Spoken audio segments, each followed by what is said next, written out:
And I tried hard to be proud of my service, but all I could feel was shame.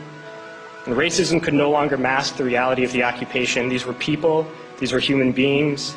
I've since been plagued by guilt anytime I see an elderly man, like the one who couldn't walk, who we rolled onto a stretcher and told the Iraqi police to take him away. I feel guilt anytime I see a mother with her children, like the one who cried hysterically and screamed that we are worse than Saddam as we forced her from her home. I feel guilt anytime I see a young girl, like the one I grabbed by the arm and dragged into the street. We were told we were fighting terrorists. The real terrorist was me, and the real terrorism is this occupation.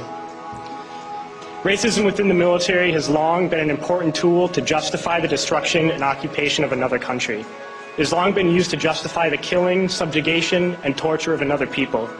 Racism is a vital weapon employed by this government. It is a more important weapon than a rifle, a tank, a bomber, or a battleship. It is more destructive than an artillery shell, or a bunker buster, or a Tomahawk missile. While all those weapons are created and owned by this government, they are harmless without people willing to use them. Those who send us to war do not have to pull a trigger or lob a mortar round. They do not have to fight the war, they merely have to sell the war. They need a public who is willing to send their soldiers into harm's way. They need soldiers who are willing to kill and be killed without question. They can spend millions on a single bomb, but that bomb only becomes a weapon when the ranks in the military are willing to follow orders to use it. They can send every last soldier anywhere on earth, but there will only be a war if soldiers are willing to fight. And the ruling class, the billionaires who profit from human suffering, care only about expanding their wealth, controlling the world economy. Understand that their power lies only in their ability to convince us that war, oppression, and exploitation is in our interest. They understand that their wealth is dependent on their ability to convince the working class to die to control the market of another country. And convincing us to kill and die is based on their ability to make us think that we are somehow superior. Soldiers, sailors, Marines, airmen have nothing to gain from this occupation. The vast majority of people living in the U.S. have nothing to gain from this occupation. In fact, not only do we have nothing to gain, but we suffer more because of it. We lose limbs, endure trauma, and give our lives. Our families have to watch flag-draped coffins lowered into the earth. Millions in this country without health care, jobs, or access to education must watch this government squander over $450 million a day on this occupation.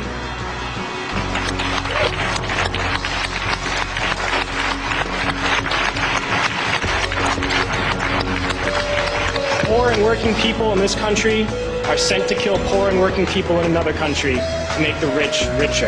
And without racism, soldiers would realize that they have more in common with the Iraqi people than they do with the billionaires who send us to war.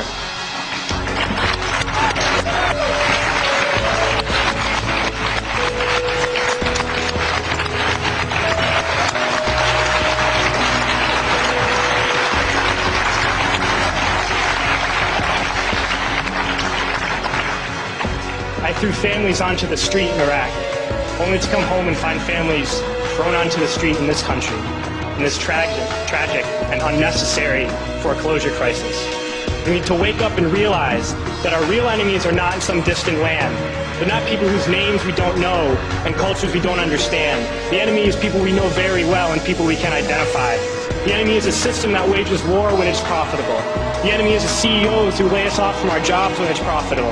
It's the insurance companies who deny us health care when it's profitable. It's the banks who take away our homes when it's profitable. Our enemy is not 5,000 miles away. They are right here at home. If we organize and fight with our sisters and brothers, we can stop this war, we can stop this government, and we can create a better world.